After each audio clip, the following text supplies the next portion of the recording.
welcome to the Karen Mitches podcast. Today we have Jaime Glassman. Hello. Thanks for being on, Jaime. Thank you for having me. Just hearing you say that in person is so exciting. Hilarious. How is your week going? My week is good. My week is usually madness, so it's about that. What's usually madness about your week? I mean, I work for myself, and I've worked for myself for like 6 years now, so it's usually like all over the place. So I have like my own practice that I work out of, where I work out of like a studio space and see like clients one-on-one, and then I also do fitness testing for firefighters. So I do that part-time, and that's chaotic and insane all the time. And then I do like ergonomic consultations part-time. So I do like a lot of different things, and then working on my own side projects, and then also doing comedy. So your specialty is kinesiology? Yes. So it's all about like exercise and physical movement? Yeah, so I'm a kinesiologist, and it's only regulated in Ontario, in like the whole world. So it's its own regulated health profession, and it's the study of human movement. So I've spent the last 11 years as a kinesiologist, and about 6 years ago, I got frustrated working in clinics and gyms where like I would see all these people that were like marginalized by like the medical community. I mostly worked a lot with like people that had been in car accidents or workplace injuries, or people that were just continually in this like chronic pain cycle of like trying to get relief and like not actually getting any help. And I just felt so frustrated that like so many of these people would never have been able to get access to the care that we provide without being hit by a car or without access to insurance, that I decided like 6 years ago that I wanted to start on my own. I created my brand, the Movement Maven Kinesiology, because I learned actually like later that like at least like 4 or 5 years after I started using the name Movement Maven, that Maven actually means know-it-all in Yiddish, which actually works really well for me because I am really annoying and I am very aware of that.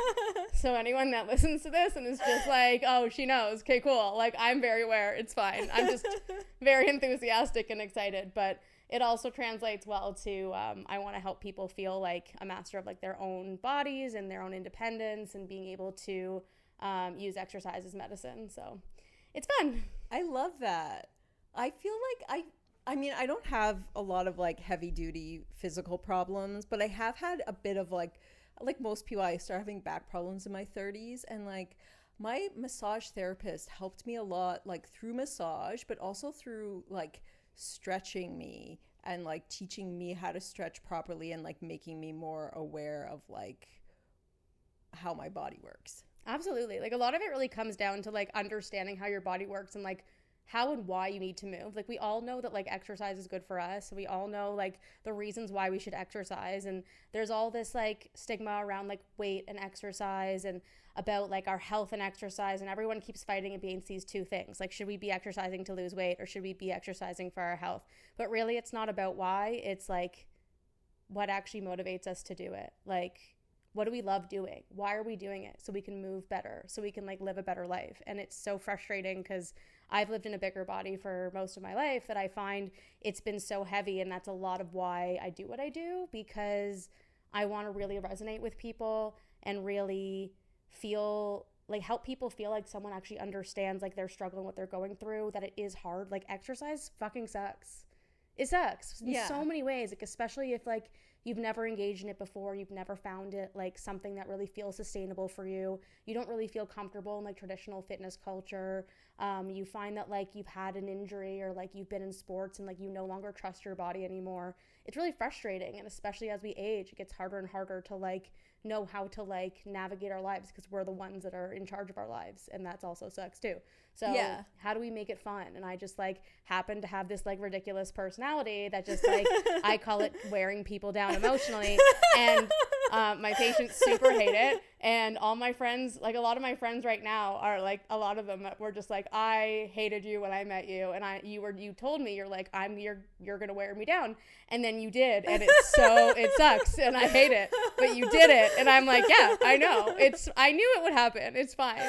So I do it with everyone. It's super fun. It's my favorite ever.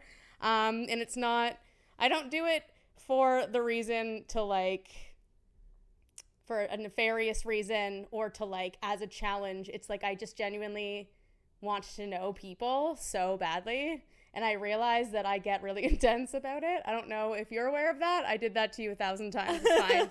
I definitely asked to be on this podcast like in like the first month and you're like, no. And I'm like, that makes absolute sense. Totally fine. I think you were the first person I didn't know who reached out to me. Like I'd met you before, but like didn't know well, who just like messaged me to be on it.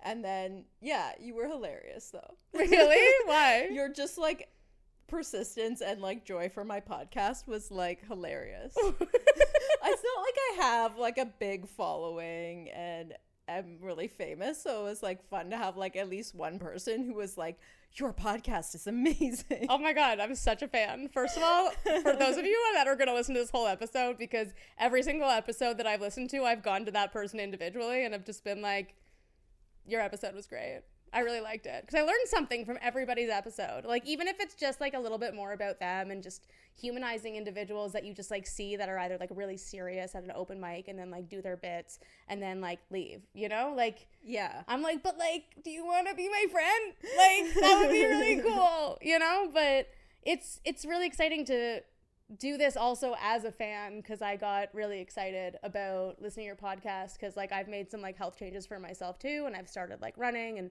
biking a lot more, and it's just like I listen to them on double speed. I love it. Might need to be on single speed based on how fast I talk, but I've been listening to them on double speed, so I just like get through them all, and like I get to kind of see comedy in a way that I have always wanted to, and I've been obsessed with comedy since I was a kid. Like, it's the first thing I fell in love with, I think. No, karate was the first thing I fell in love with, and then it was comedy. Amazing. Yeah. Who were your biggest, like, comedy people growing up? So I started, like, being obsessed with Dane Cook was, like, the first one. I've never heard Dane Cook as a influence, but okay. Yeah, no, he was like the first person I heard of. I think it was because I was also young and it had like kind of like a cartoony kind of vibe to him where he'd like talk about like making fun of the Kool-Aid man. And like in the 90s, I'm like, yeah, that's so relatable, you know? It's like stuff that I could relate to. And then like later, I think I was like 16, 17, and my brother was like 12, 13, and I brought him to a Dane Cook show thinking that it was going to be like fun for us, and then it's like it's like all the classic comedians do, they pivoted to like the really like, you know, like sex stuff, and I was with my like young brother and I was like, oh, I hate everything, oh, this sucks, I hate this so much, but it was really fun. But yeah, Dane Cook was like one of the first comedians that I really got into. Sweet. And then now I just love like Nate Bargatze, which I know you love too. Yes. And I love Joe Coy also. Joe Coy is which one? He's the Filipino. Does he have a show? I don't know. Okay. But I love him. I love storytellers. Like Mike he talks a lot about his family. Too. Yeah, he talks a lot about his mom. And that's what I also love about Tom Segura too, is when he talks about his mom and getting like high, like getting his mom high on like edibles is my favorite. I also think Segura has like really good phrasing, just like the way he says stuff is really good. Yeah, I look at whenever I've always done this, like whenever I'm like watching comedy, which is why I'm also like so annoying, because I have like, I don't know if it's a thing or just a personality type or just like no filter at all, but as soon as I like think of something, I say it. So if and that's like not even just in person. Like if I think of someone, like I'm going to tell them. Like I'm going to tell them exactly what I'm thinking and like that I was thinking about them. I feel like they should know. Yeah. I shouldn't be keeping these thoughts to myself. If I'm thinking about them, like they should know. They should be let in onto this like weird life that I'm living. But that's kind of what I'm looking at when I'm like watching comedies. Not just like what you're saying. It's not really in what the story is. It's who you are. It's how you tell the story. It's also how you put it together. Yeah. So I find a lot of like Tom Segura, he goes like, you know, and like that's how he starts a lot of his jokes. It's how you know he's starting a new joke or he's emphasizing a point. You know what I mean? And just some of like the ways that people act and engage in their own stories really like makes them unique and also makes them engaging because they're bringing you into their world. It's not just, okay, I did a bit, moving on, next. I did this joke, like next. It's who are you and why, and like the relatability of it has always resonated with me, and that's what I love about comedy is it's about people and like real life. Yeah, I think like even if you don't like think a lot about like what you're saying, you naturally like gravitate towards like certain types of stories. Like you are telling like people who you are Yeah, just by talking. absolutely. Especially with this personality. Constantly telling people, I'm like, hi, I'm Jamie. What's your name? What do you want to go for a walk? Look, there's a squirrel. Like, want to be best friends now? It's been 45 minutes. That seems like enough, you know? People get mad at me about that all the time. I wanted to go back to something you were saying about just like with fitness and like people who've never been into it. Like, do you find it's weird? Like, I feel like in our culture, it's like there's high levels of athleticism, right? Like we have like people like going to the Olympics or like spending their whole childhood like competing and being, and then there's like really like an aesthetic focus. But there's also like a lot of people who just day to day don't move at all. And I think even I would say like the average person has like some kind of phase in their life where they fall apart, like becoming inactive in your 20s and then having like back problems or something in your 30s or weight problems that forced you to get in shape. And then like the classic kind of like middle-aged cycling hobby or running hobby where you're like super into exercise, but it's like it seems more like how come we're not just normal and always active? That's honestly a great question, and I think about that all the time, and that's 100% of the reason why I do what I do. Like, I got into, I did a program at Guelph called Human Kinetics, and it was like the science kinesiology course, and I got to dissect a human cadaver, which I think is very cool, and like 50% of people are like, that's disgusting, and 50% are like, that's cool, what was it like, and I'm like, this is so fun. So I got into it because I grew up doing karate, and I always never felt like super competitive. I mainly went for like the social aspect of it, to move, and I loved it. Like, no matter what, I always felt like I was just excited to be there, no matter how I felt. Like, whether I had a migraine, I was tired, I was sore, like I had a bad day, it would like always lift me up, like always. And so I went to Human Kinetics because of that passion. And then when I got into university, I basically just like stopped exercising altogether, gained like the freshman like 22 pounds and felt really uncomfortable in my skin. And I've always kind of felt uncomfortable in my skin and my body. And I find that going into a program like that, where it's all these people that have come from athletic backgrounds that are all going to be physiotherapists that basically only have an understanding of what it's like to work in sport and then will work with professional sport. I found that there was a huge barrier and a huge, what's the word I'm looking for?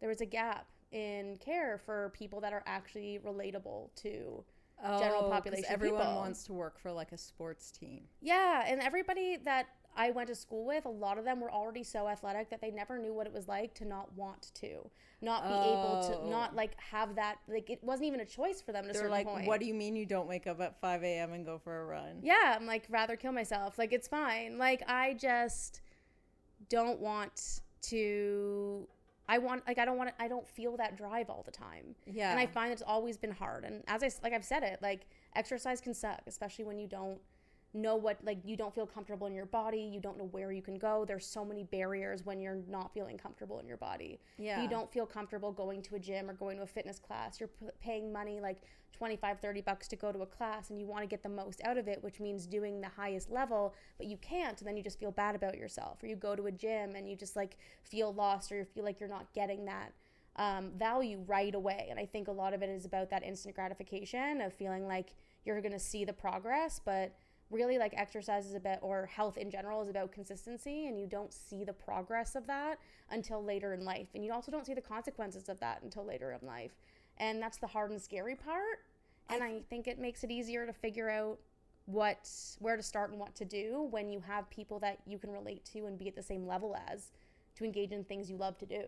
I think there's also like, it helps with emotional regulation, but it's hard when you're young to see that connection, because there is like I don't think I noticed I was getting like a benefit from exercising, that I was happy doing it or happy right after. Like, I'd associate it with other things, like, well, I'm hanging out with my friends, so I didn't really get it like, if I go for a run I'll feel better. And I also didn't get the way, like, when you're physically active, it insulates you like days later. Like if you just sort of like are regularly exercising, like my moods, I'm less anxious, I'm happier.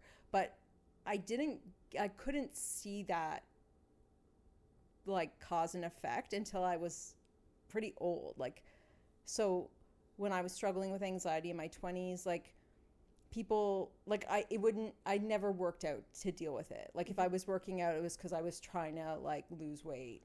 Yeah. And like, I've only recently in the last like year really like pushed myself to engage in exercise in that way as well. And like, I feel exactly the same way. Like I've been doing this for 11 years. Like this has been my life. And it's so hard to like see yourself realistically and see all the pieces that you need to do in order to function in a way that feels satisfying, because everything can feel really hard and scary and overwhelming, especially like in this day and age where like everything's a nightmare and on fire.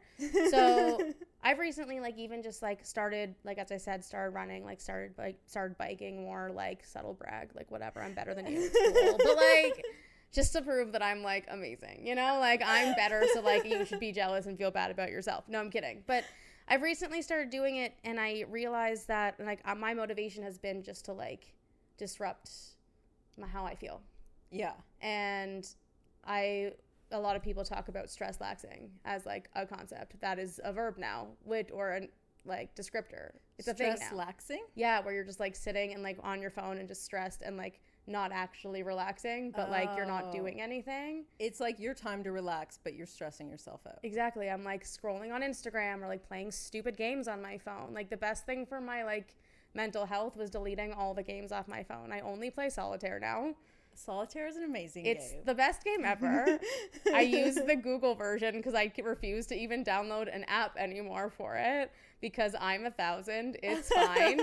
But yeah, I find that like a lot of what I've been thinking about for the last like 10 years was how can I make exercise more accessible for people? Yeah. How can I change the word exercise, because it's just almost been ruined by the fitness industry to mean high intensity.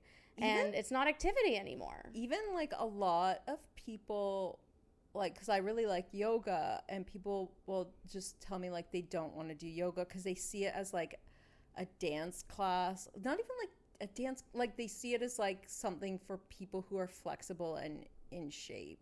Yeah. And the number one thing I hear is like, especially going to a fitness class or like engaging in like fitness or health in general, is like, you know, I want to be ready.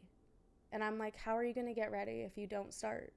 And that's why I created like my business so I can make exercise more accessible. Like it's not about coming in and being able to like work at your highest performance or push more weight or do whatever. Like I've had clients that like could barely even go from like lying on their back to lying on their stomach without pain to doing like battle ropes and squats with weight, and they still fluctuate in terms of like their functionability and pain based on like their general life demands, you know, like whether or not they have to go away with their partner, work like 40 to 80 hours a week, like manage their like kids. I don't know how to talk about that. I don't have kids, but you know, like all the demands of life can be so overwhelming that we don't factor in like people's priorities first and how to fit in ways to build their energy second. And then once they have the capacity to start to build towards exercise, that's where the magic happens. And people are just waiting for like something to change in order for them to start, coming from someone that has also until their 30s waited for something to change, and it didn't. And the only way that you can actually change is by doing it. Yeah. And again, it fucking sucks. Can I swear? Is that cool? This is a comedy podcast. Yes. It's fine. But it sucks. It sucks so much. And like, I don't want to pretend with my clients, with anybody, that, you know, just because I do this for a living, that it's the best thing in the world. Yeah. You know, it's so fun every time, you know? It isn't. So much of the time, I'm like, I hate this. But at the same time, too, there's ways that I'm like, you know what? Even if I'm just, like, anxious right now and I just want to, like, sit in this, like, anxiety state and ruminate, I'd rather do that for, like, 10 minutes and then be like, okay, I'm going to get up and just, like, go for a walk and, like, clear my head for, like, 10 minutes. And then sometimes I'll be like, okay, like, I'll go for an interval run. I'll run for 1 minute and see how my body feels and see how my heart rate recovers. And one of my favorite ways to motivate myself is to look at my heart rate recovery. Then, like, how long I go for or like how hard I go, because like my heart rate goes crazy, but a huge indicator of health is your heart rate recovery. So when you're doing high intensity exercise and like, or you just raise your heart rate at all, like it's not, it doesn't even, high intensity exercise is relative to your fitness level. Yeah. It's not just like, you know, if you're a sedentary individual, like someone that sits around all the time and then you like go do a CrossFit, like that's not necessarily like your level of high intensity interval training or high intensity exercise. That is death. It's could be too much if you don't already do that, you know? I was like fresh out of rehab and I was living with my brother and his wife, and she told me there was like a fitness class in the building that I could go to for free. So I was like, oh, cool. But like, I didn't know what high intensity interval training. Yeah. So I just thought it was like, oh, it's an exercise class. But it was like the most exercise you could do. You're like, cool, and this is the exercise class. It's not exercise. I've basically been like sedentary and half drunk for like 3 years. And then I was like, I don't know, like 40 seconds of like intense, I don't know. There's all different intervals, but you go for like 30 seconds on and like a minute off, and it's just like, you're like, cool, I literally went from like lying on the ground to doing all of the exercise all at once. I think I'm good for the rest of my life. It was awful. It's horrible. That's so interesting. Such weird.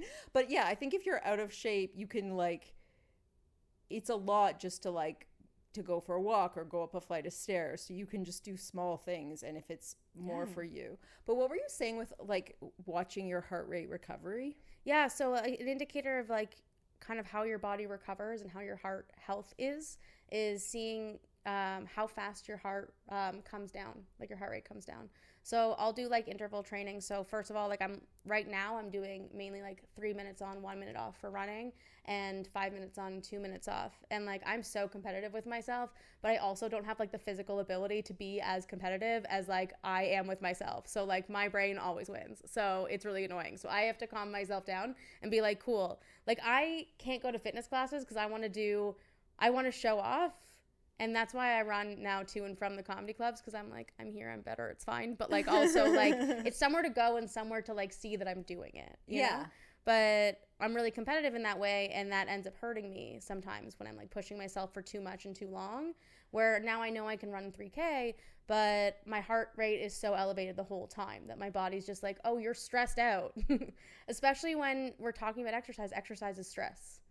So if we're not bringing it down, we're not teaching our body to recover from it. Yeah. So we're not teaching our bodies how to regulate our stress in a different form. So a lot of the time that's where we go from like sometimes like one addiction to another, or one unhealthy habit to another one, because we're working in extremes versus actually being able to figure out what actually feels good for you. And that's what I like to work with a lot. And like to your point before about your friends not wanting to come to a yoga class or going to an exercise class and just being like, oh, I didn't realize that this was all of the exercise. A lot of the time, people don't market things the way that they should, in the sense of people don't understand what they're getting into if you're going to a yoga class, especially because it's marketed to people that already understand what yoga is, as opposed to people that want an entry to. And that's a lot of what I work with, is like that entry to being able to engage in yoga. I break down a lot of the biomechanics of stuff to figure out like, what can you tolerate? Like, what are your limitations? What do we need to work around? What do we need to build up in order to feel confident sustaining your energy throughout an entire class, or sustaining your, especially with chronic pain and illness is like what I specialize in, is being able to maintain your energy enough to actually enjoy exercise and not have it deplete you for like the rest of the next 3 days. Yeah. So yeah, I find that that's such a interesting thought. Are people who are dealing with chronic pain, like, are they tired from that? All the time. Constantly. It's crazy. Yeah, I find it also like really relatable to neurodivergent folks, because they're constantly overstimulated, or if they don't know that like how to like navigate their environment, or they're constantly like working in environments that are purely neurotypical. They're also really tired all the time. They're like coming home from like a fluorescent lights office. They're coming back from doing like tedious work all day when like they have trouble focusing or need to be creative, or they've been like masking and hiding like who they are in order to like function in this environment, and then they're exhausted and like get frustrated and don't know what to do with themselves. So it's exhausting in general. But yeah, so I work a lot with people in chronic pain, people with illness, where they're stressed about even engaging in exercise at all. They know they need to make some health changes, and they know that their lack of action until now is also very challenging, and that fear is like really overwhelming. And I'm like, hey, I'm here to make you laugh. And just, I call it wearing people down emotionally, and my patients all hate it because they're just like, it sounds negative. I'm like, but I'm literally just distracting you into exercise with like stories about my life, and like stories about like, and getting you to talk about things that make you excited, and trying to like find the ways that really like resonate with you to help make exercise relate to you, so you can see. And some of my clients super like would not do their exercises, and I've been around physios and trainers like my entire life, and the common complaint I hear is that like, oh yeah, if only they did their exercises. And I'm like, cool, you're just not finding a way to make them want to do their exercise. It's not about whether or not they do their exercises, it's why they're doing their exercises, what comes next. Like, do they do their exercises in like perpetuity? No, like they progress at a certain point and don't need them anymore. But what are these exercises good for if they have a flare, or if they have like a low energy day? Like, that's where things become relatable, and you like help people through it so that they can actually build tools for themselves to help cope, like we do with like our emotional regulation. So yeah, I love that. Thank you. It's my favorite. But I feel like there's so much more information now, because it used to be like if you didn't do something you were lazy, but now there's more like understanding about like some people need to body double somebody, or some people need like there's all more, just more understanding of like how people work. Yeah, like especially like I just got diagnosed with ADHD like almost 2 years ago. So I'm like super new to that information. Then I also a couple years ago for myself did DBT.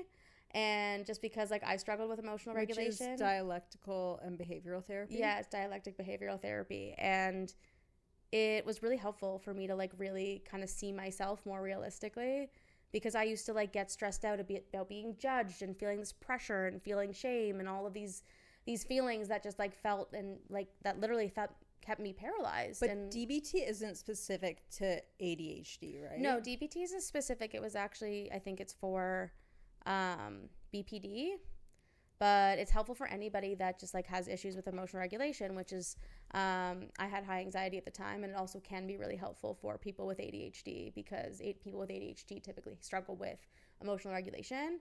And then once I finally got diagnosed with ADHD, I went down the rabbit hole of like, let me do every course I can on ADHD and everything. I'm like, how can I motivate myself to like do more and like get out of my head and like stop feeling so paralyzed? And everything was just like, just fucking do it. And I'm like, I hate that though. So I had a lot of issues with anxiety, and I kind of resolved it through CBT. Yeah. But then like, I guess it was maybe last year, I was like backsliding. I was having issues being on the subway and having panic attacks. And I went to see a therapist again, and he was using DBT, which I guess is also used when some people are just resistant to CBT. Mm-hmm. Like it can be a complement, I guess. Yeah. So we were doing some DBT therapies, and then I just had like so much success. I think I saw him like 3 times, and it just was magic. That's amazing. Yeah, I find DBT was so helpful because it just makes sense. I find that like checking the facts and like thinking about what judgment is, like so much of the time I'd stress about like being judged, and I realized how much I was actually like a judgy bitch. I'm like, whoa, okay. I'm like, I'm freaking Mother Teresa. I'm the Jewish Mother Teresa actually. And like I was just realizing, okay, like as much as I'm judging how I'm feeling and judging how I perceive someone judging me, I'm also judging them. So how about we just stop all of this altogether, like checking the facts, like what is actually happening? Like what's real? And there's the acronym that I can't fully remember right now, and there's all these things that like are really helpful in terms of actually being able to like regulate your emotions in the moment and really get an idea of how to acutely manage how you're feeling. Versus I find CBT was really hard for me because there were so many steps and so many directions, and like anytime like I had a therapist that gave me CBT homework, I'd like take it home and be like, I don't even understand where to start. Yeah. Like, cool, I have a thought, but how do I break it down to this? And like, I don't freaking get it, but I could help other people do it, but I couldn't figure it out for myself. And DBT helped me do CBT better because it helped me make sense of it. Yeah. I also think one reason why CBT worked so well for me was I did it in a group. Oh, And cool. some of this stuff, like I think for years before that, I'd had different interactions with therapists who were usually using CBT, and I had, you know, like a little bit of results here and a little bit there. But I think it was going through a system and actually doing like every step of it. Cool. And I think there were certain things that I never did with therapists, because some of therapy, it's like so much between you and one other person, and there can be miscommunications. But like, so I think we were always skipping one part that's called like interoceptive therapy. Yeah. And because I would say I don't have physical symptoms of my anxiety. Like I wasn't really obsessed with my heart rate, or some people are like, they're bothered by nausea or sweating and they focus on those symptoms a lot. But I was just like, it's more the thoughts in my brain. The rumination. But yeah. I was being triggered by my physical symptoms. So I needed to do that portion of it, but I was always skipping it. And I always say this, like, I guess the type of therapy I did, in addition to it being CBT, it was called structured psychotherapy. Cool. Which it's just the idea that you're doing it with a group of people. So it's kind of, but it's not what you think of group therapy where you're sharing. It's like a class. So you have all the things you're going through. So I always say, like, if you were learning French, you wouldn't sit down with me and I'd be like, well, Jamie, why don't you know French already? And like we'd have a back and forth where it's about you and the French and I'm giving it to you. It's more like in structured psychotherapy, they're teaching the class and you're just learning all the steps. Yeah. So it's not personal and it's not dependent on what you say. So they're not going to skip a step because you said you didn't need it. Like you're just going to go through all the steps that everyone goes through. So I just think it's weird that they make people do homework when the fact that you're mentally ill means there's probably barriers to you accomplishing things. 100%. Like your homework. Yeah, I'm so excited. This is the best ever. You're so good at this. I tell everyone all the time, and I tell you every time I tell anyone, so it's great. That's huge. Honestly, I love that so much because that really like resonates with me so much, because I always found that one-on-one portion and really like looking at myself like alone to be very challenging. Yeah. But when you actually are that's why I think group programs work so well, because you are with a lot of people that are like you, that you don't have to, especially if you don't have to participate. And that's like, I always keep going back to comedy because I find that, or like, that's why improv scares me more than anything, or anything that like involves crowd work. Like if I was like an audience member and like being worried about being like called out by like a comedian as an audience member would scare me, because now I'm like, I know all of them, I don't fucking care. But like before I knew everybody, I was just like what if they say something and I look stupid? Like what if I'm like not doing it right? But being able to have that like no judgment and freedom to just allow other people that are maybe a little bit further ahead of you, or that are a little bit more enthusiastic or a little bit more well-versed in what they're doing, guide you or be that next step, it can really bridge that gap. And I tell people all the time, kinesiology like bridges the gap from like rehab to fitness. Like I'm always looking for those bridges to fill those gaps of what can actually make healthy life more accessible, like feeling better. And like that is so huge for me. And I find like I'm working on a group program right now because I want to find ways to have like the best and safest ways to have like a group aspect to help transition people from even just like exploring what exercise could be to getting to that next step of going to a workout class, or even just managing like a lot of what I do is behavior change anyways. Yeah. And really getting to the root of what's limiting them from engaging in different lifestyle changes. Yeah. So that I find super like, helpful. Like I could definitely see where a group would be a great transition, like when you're trying to get into fitness, to be around other people who are at like a very newbie and like uncomfortable level. Yeah, like I teach a class like periodically, it's kind of seasonally through this like community program, and I help people that have like chronic illness exercise as a part of the program, and it's like weekly, and like they're all so cute, and they're all like people that are like, you know, like 60 to like 70 years old that are all functional enough to come and like do the exercises. Yeah. And they all know I do comedy too. Like I like kind of just rip that Band-Aid off right away. I'm like, just so you guys know, like I do comedy. Like this is why I am the way that I am, which is an excuse because I've always been this way. I'm just like this, sorry. But now I have an outlet and an excuse to be like, I do comedy. This is my personality. It's fine. And they love it, and it's fun. Like, they gave me so much shade the other day because, like, I was just, like, really focused. Like, I was really amped up. I was just, like, focused on, like, what they were doing and just, like, watching and just making sure they were doing stuff right. And they're like, you weren't as funny today. Oh, shit. And I was like, I'm actually extremely hurt by that, but that's okay. I will do my best for next time, and we'll just take some of the pressure off for that. So it's fine.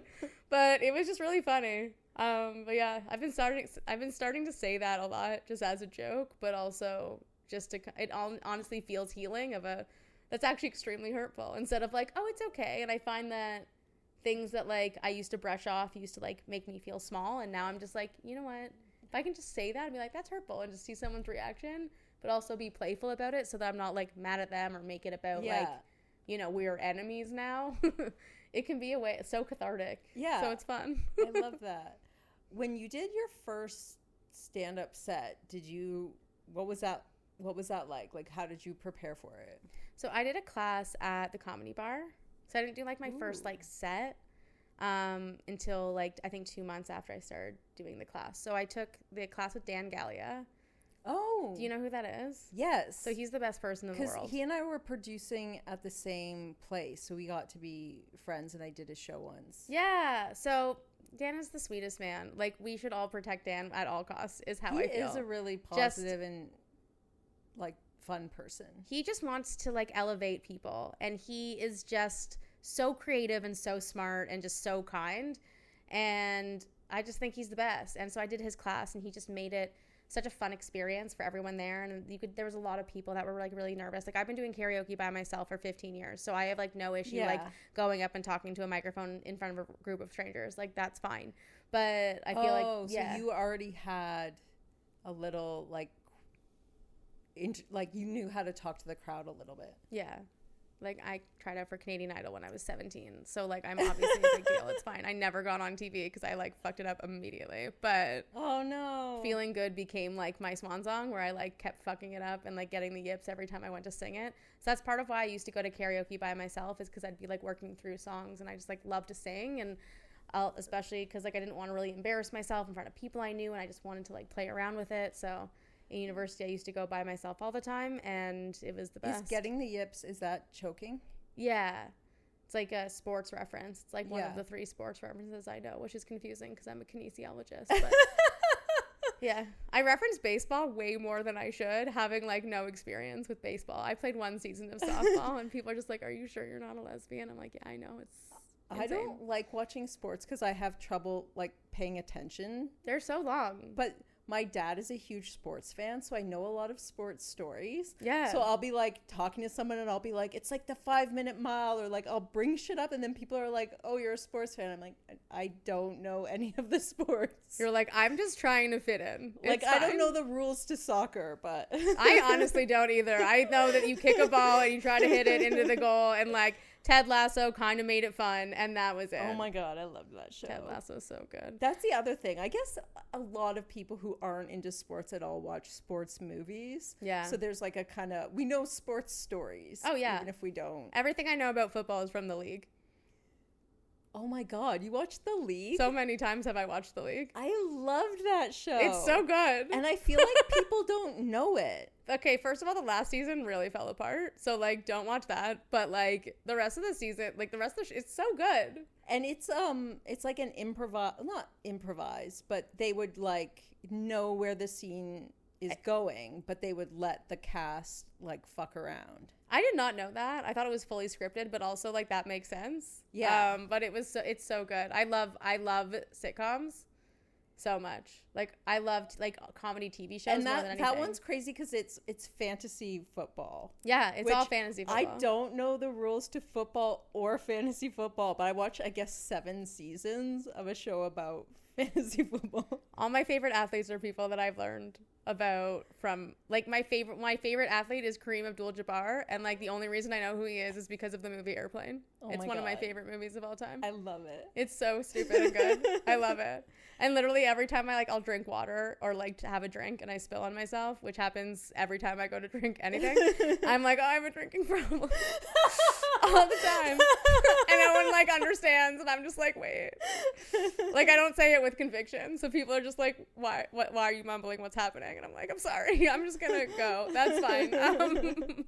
But yeah, no, it's so fun. But like, yeah, back to like your initial question, which was what was my first stand-up set like. But I had to miss my stand-up like our last class, which was like doing like a actual performance for everybody, like our friends, family, stuff like that at Comedy Bar.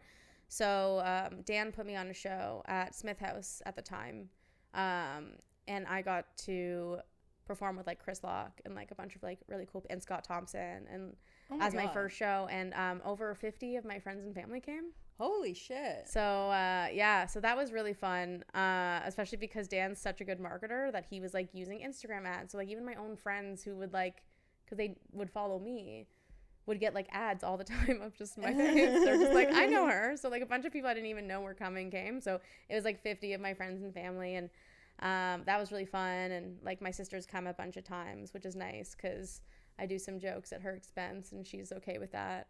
And yeah, but it was really fun. And that was my first like set, and my first open mic was actually a month before that with Miguel. I don't know how to say his last name. Balderrama. I can't say it. He's going to laugh at me for this. And Dave Seeley. And it was at this like weed lounge, and it was a podcast, but also like recorded on YouTube and an open mic. And oh my God. I had like a little bit of weed before, which was like, now I know always a mistake to do before I do comedy, at least for me. I don't know how people do it. But it was basically just like bantering and talking to them and like doing my like first time doing stand up. So were you freaking out? I mean, only because I was high and being like, what the fuck did I get myself into? Yeah. But yeah, it was crazy. And like both Miguel and Dave were just like, you're really good at this. Like, stick with it. And when someone encourages me once, I'm like, I will never let you down for the rest of my life. So I had one of my friends when I was like, I remember this when I was probably like 14, 15, where I started to like really like unmask and just like be this insane human you see before you, and they're just like, literally, Jamie, never change. And then I didn't, so I blame him. So I take that very seriously. Do you ever think it's weird that like no one diagnosed you with ADHD? Yes, all the time. So all of my friends, especially those that have ADHD, are just like, yeah, it's so obvious. But I feel like I masked so much as a kid. Okay. That like people didn't really know. Like, especially my family and stuff, that like they're very like high achieving and just like type A and like louder than me, and I'm just like would just like make myself small because I just like, didn't know how to like function in that environment, and like low key still don't. So I feel like it just like certain things were just like, you know, it's the classic like, oh, like you're lazy, you're just like can't focus, so like all of these things. And I think at the time, like I grew up in the 90s, that wasn't normal. That wasn't like, that was something that they thought they could just condition out of you, and that was a character flaw as opposed to something that should be understood and managed. Yeah. So I only got medicated like 2 years ago, and it literally changed my life, which is so unreal. What did they put you on? Concerta. I only know Vyvanse. Yeah. Because one of my friends just went on it. It's like, it's the best thing. She's all like close to 50, and she said it's amazing. Yeah, and for all those people out there, like make sure to talk to your health. All those people out there, meaning me, who listens to all of the podcasts, to me, who listens to every episode. Like I don't like promote any like medication that is not prescribed to you, but I never really like engaged in like Adderall or anything like that in university. Never did cocaine, like never really got into even weed until like it became legal, because I was like too scared and didn't understand how it worked, that I'm just like, now I go into cafe being like, hi, I know my energy is very confusing here because I am too enthusiastic and I alarm everyone there. It's super fun for me, but I make friends and it's fine. But yeah, I started taking Concerta, and like things like even drinking coffee. I love coffee, but I would drink coffee and like it wouldn't give me energy. And like there's certain things that like I would hear that like were normal for people that I just like didn't experience. Like being able to like wake up energized, or wake up and like not feel stressed in the morning every day, or be able to just like focus, or and like it got to a point where I just like felt so like stuck in my own head and my own life that I just like couldn't really do anything other than just like go to work. And like my patients really saved me in a way, because I loved working with them, especially through the pandemic and stuff, because I'm a health professional. I could still work with people in person one-on-one throughout that. So I really just like valued those relationships so much to kind of get me through, and to really go through, like, we're all going through the same experience, but being able to like feel that human connection was super helpful. But once I started taking medication, like now I can't have coffee. Like I can have like black tea works for me, which is insane, because I would have so much tea and feel nothing. And now like if I have like a coffee in the morning, like I'll become the Hulk. Like you're already kind of like amped from the medicine, like it's pushed you up. Because it's already a stimulant. So like I drink a coffee, and then I'm just like literally vibrating, and I'm like, why am I so anxious? Like I think I had a coffee like a couple weeks ago, and like it was like one of my like second or third shifts back at like one of my part-time job, and one of my friends got like too close to me, and two people were trying to help me with one thing that I was already getting help from this one other person, and I was like, if you don't get out of my face right now, I'm going to punch you in the face. Is words that came out of my mouth. And I felt really bad about it. So I obviously went to him 2 seconds later being like, I'm so sorry, you did not deserve that.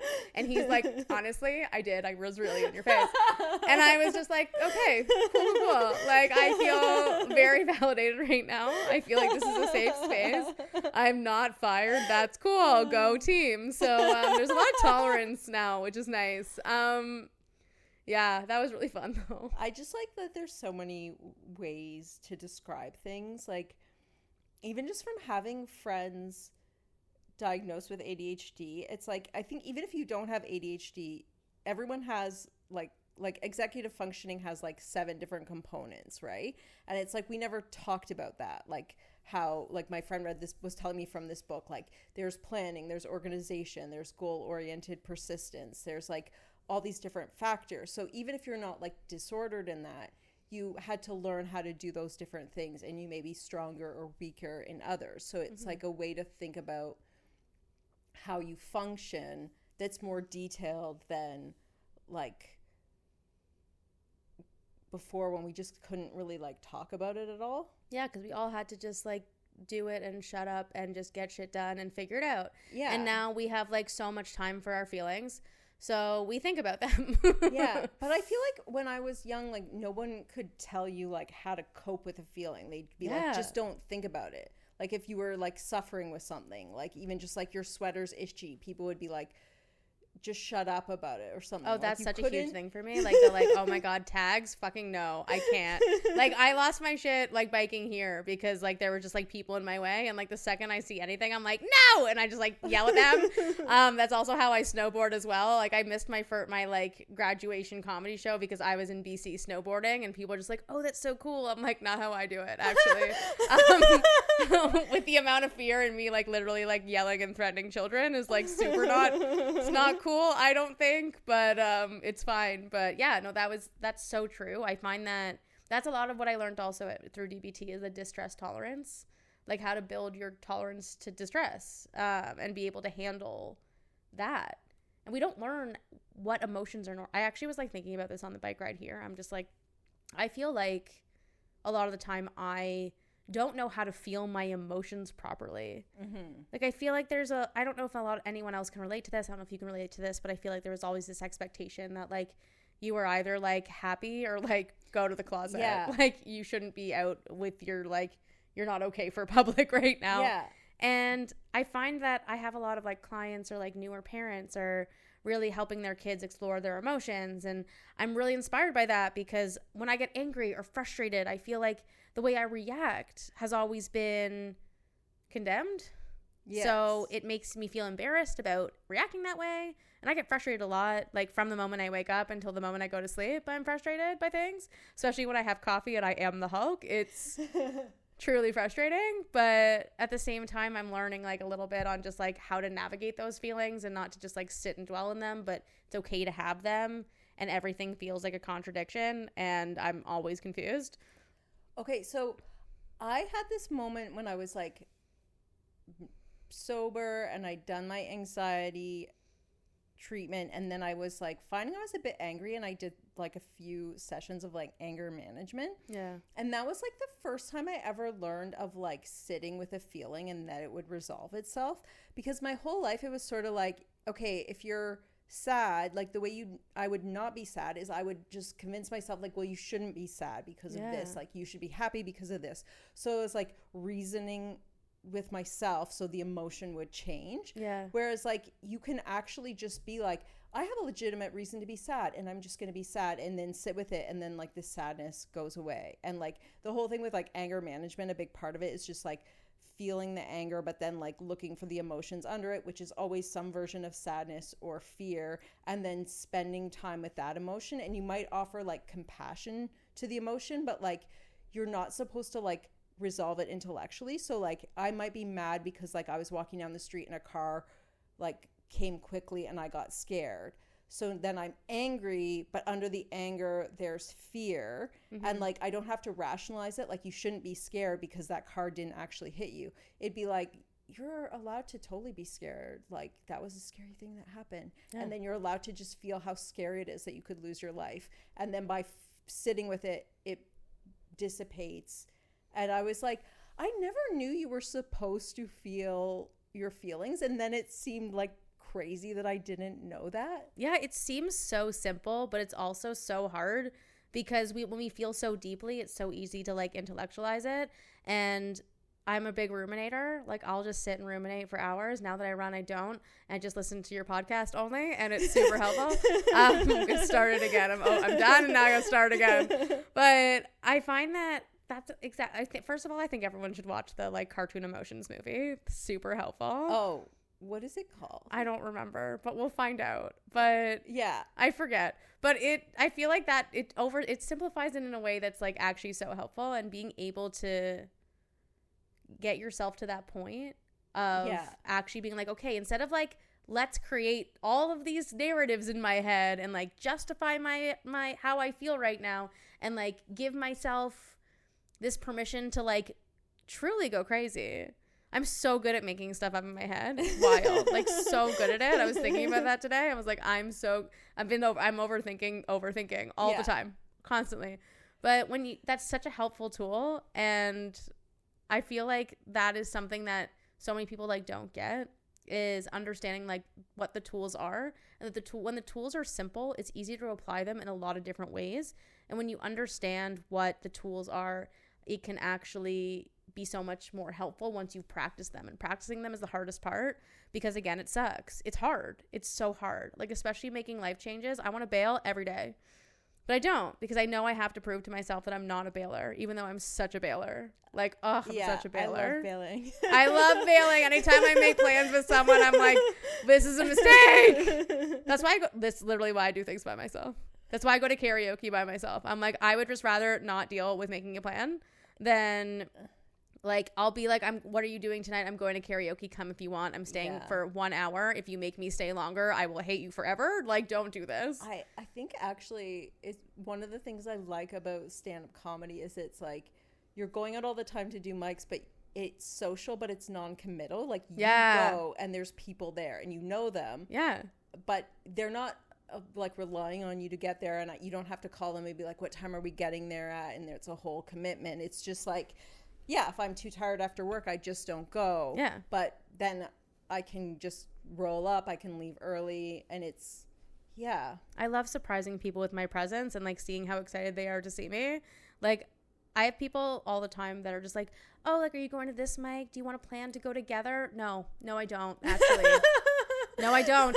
Let me tell you why. It's not because I hate you. Right now I kind of do, but that's the anger that comes with just the frustration. That's probably fear or sadness. I don't know. But either way, I don't want to commit to that and disappoint you and also feel pressure to go and then like deal with those feelings. I would rather just like show up and see who's there and have a good time and see if I'm like feeling it or not, and then leave if I'm not, and it's so easy to do that. And there's like 10 different places in the city now where you can just go and show up, and it's so fun. and you can just say hi and Yeah. see who's outside and be like, oh, it's like camp, you know, but like a camp that I actually want to go to, as opposed to the camp that I actually went to, which I hated because they would make me wake up early and I'd have to do activities I hated, and all I wanted to do was sleep and hide snacks under my pillow. Like, it's... What camp did you go to? I went to White Pine, like a good Jewish girl, you know? There's always the double U camps. I'm not Jewish, but I feel like I would have liked Jewish summer camp. I feel like you would have as well. It was I wasn't good at it. I feel like I never really fit in to like that environment. But if you've ever seen like the movie Wet Hot American Summer, Yeah. that it's that, you know? It's 100% that. It's so true. Do you think if you'd known how to emotionally regulate, or at least had like some of the tools you have now, that you would have liked it? If I knew how cool my personality was at the time, I feel like I would have been way more successful. But I was so insecure and just like trying to stay out of the way and trying not to like annoy everyone that I never really felt like comfortable in my own skin there. And one of my friends actually was visiting like a couple weeks ago from LA, and there was a bunch of like Americans that their parents also came to our camp when we were younger, and she's known me since I was 5 years old. So she's just like, yeah, you're exactly the same. Like, I always hated camp. I was always just like anxious about everything. I'm like, why do we have to do this? Like, I hated folding my laundry. I still hate folding my laundry. I would like try to avoid it by putting it like in like on the bottom of my bed and under my pillow, like hiding it, like no one would know. Like, I was like, something about me is that I think I'm like subtle and discreet, but I'm not. And especially when I'm like trying to be either of those things, I'm like extra not. And I know that, but I still try because I'm delusional, I guess. But yeah, it was so interesting, like, because she would just tell me, yeah, like, you've always been, like, this angsty and chaotic. And the last time she was here, it was in January. And I was just, like, way more angsty. And I don't really have people in my space for long. Yeah. Like, I'd lived by myself, like, cumulatively, probably, like, about 8-9 years now. Nice. By myself. And I forget that it can be helpful sometimes for someone to see how you function in your own space. And I'm like, oh, I kind of hate this. I feel so exposed right now. But she's actually one of the few people that's allowed to like spend long periods of time in my apartment. And it was really nice because she got to see me and hold space for like me to like fully unmask and be like the angsty, insane person that I am, being like, I'm stressed out by everything. And she's like, actually, nothing's happening though. So what are you actually stressed out about? And I'm like, now I'm just mad at that, you know? So she's like, and it just really helped me kind of see that I was like overreacting to everything, but actually see it myself. And again, hate it, but also super helpful. So then the next time she came, I just felt like so much better about it and just felt like so much calmer about my own existence and showing up, and like not so much about like managing her and worrying about her and worrying about like, you know, whether she was having a good time, and that she was just there to like do whatever, and that I could just continue to live my life as normal and it was fine, and that everything was okay. It's also how I am in airports. I'm just like unnecessarily stressed for no reason. They're like, nothing's happening. It's just the presence of other people. It's just like the presence of like potentially stressful situations that I am not prepared for. Okay. Which is nothing. Yeah. So clearly I needed DBT. And now I feel healed after today. This is therapy, actually. I love being able to like share weird inner stuff with people and have them be cool about it. Yeah, me too. Especially on a podcast that you're going to post on the internet. I love it. Hopefully it helps other people with their weird feelings. Me too. I think one of my favorite people in comedy right now, other than you, obviously, is do you know you've had Callie Williams? Oh yeah, on your podcast, and I just love how they do comedy because they're just so like quirky in themselves. Yes. And one of the first things that like Dan Galley had used to describe me when I started doing comedy was lean into your quirkiness. And I'm like, I have no idea what you're talking about. Yeah. I don't necessarily consider myself a quirky person. Because I don't know what those quirks are, but Callie is just so good at like knowing what their quirks are and leaning into it. And their clips are amazing. Like when they go on stage, I just find that they're just so engaging because they're bringing you into their life and they're telling a story. And I think, and they're also so good on their feet that they literally are just interacting with the audience instead of just trying to recite what they know. Yeah. So I'm really inspired by them, actually. Yeah, there is a lot of And they're very young. Yeah. Like 24? It's fucked up. So yeah, that's a young age. I think it's just some people's personality type, for whatever reason, understand or has that like self-acceptance at a young age, and that understanding that that's what's interesting about you. Yeah, it's amazing. It's my favorite. But anytime like anyone posts a clip, I'm like so excited. Like I just like am everyone's biggest fan because I genuinely am. Like I just get so excited. And as I said before, like when I think of something or I see something, like I have made it my role to be the optimal friend. Like I don't think people tell each other that they're thinking about them or love each other enough. Like that like what you're doing in this world matters and is reaching people and making an impact. And it can feel like so lonely when we have so much access to people in itself. So anytime I like see a clip or like see anything, I'm like always messaging people being like, I saw it, just want you to know I'm so excited about it. This is what I learned from it. Because I also don't want it to be empty too. I don't want to be like I'm your biggest fan. And that's why people give me a hard time when I'm just like, oh my God, we've met for 45 seconds, we're best friends now, because they challenge me on that. And then they're just like, we're not best friends. People get mad when you're positive or like when people are positive or enthusiastic, because I think they're guarded against insincerity. Yeah. Or sometimes like they don't feel positive about something, so then they're like, why are you saying that? Yeah. I'm learning how overwhelming I am and how to navigate that. We're working on boundaries. It's really fun and new for me, but it's been really helpful to kind of, that's why it's so helpful listening to your podcast, so I don't just like annoy everyone all of the time. But I find it really helpful to really just like give people space and like observe and just be there. And that, as you know, because like I think we started comedy around the same time. I'm really bad at that, which you've seen. So, but it's funny because you talk a lot about how like Keys is one of the first places that you started doing stand-up, and that's also one of the first places I started doing stand-up. Nice. So I used to go to Keys all the time, and like everyone, even like when I was in my comedy class still, I think I went to Keys a couple times. I think I went to Keys even before my first show.